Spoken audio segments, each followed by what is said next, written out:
ফার্স্টে আপনি পনিরটাকে ভালো করে ভেজে নেবেন।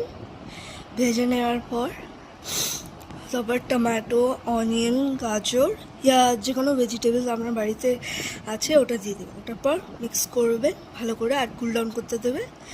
তারপরে আপনার কাছে কোনো সস টাইপ থাকলো ওটা একটু একটু করে দিয়ে দেবেন। আমি তো জাস্ট আইবল মেজারিং করছি। দেন টমেটো চিলি সস থাকলে ইয়া টমেটো থাকলে যে কোনো সসের ওটা তুমি দিতে পারো। দেওয়ার পর একটুখানি ব্ল্যাক পেপার দিলে তোমার টেস্টের হিসাবে নেবে কত ব্ল্যাক পেপারের অ্যামাউন্ট দিতে চাও। তারপরে চিলি ফ্লেক্স দেবেন ইফ থাকলে, আর অরিগানো দিতে পারেন, ওটা আপনার উপরে, আমি দিইনি ওটা।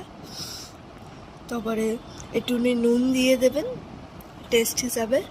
নুন দেওয়ার পর ওটাকে একটুখানি ভালো করে মিক্স করে নেবেন। যখন মিক্স হয়ে যাবে তখন এরম একটুখানি দেখতে লাগবে। একটু শরীর খারাপ আছে, চাপ নেই। তারপরে মিক্স হয়ে যাওয়ার পর আপনি চাইলে একটু দইও দিতে পারেন, টক দই, তারপর মিক্স করতে পারেন আপনার হিসাবে। তারপরে মিক্স করার পর এরম দেখতে লাগবে। তারপরে একটা প্যানের মধ্যে বাটার এক সাইডে লাগিয়ে ওটাকে ভালো করে টোস্ট করে নেবেন, যেরকম আমি করেছি এখানে। ভালো করে একটু টোস্ট করে নেবেন। দু সাইডে চাইলে আপনি দু সাইডেও করতে পারেন, বাট আমি এক সাইডে টোস্ট করে এক সাইডে এমনি ফ্রাই করে নিয়েছিলাম। করার পর তারপরে আমি ওটাকে ভালো করে উল্টে দিয়েছিলাম।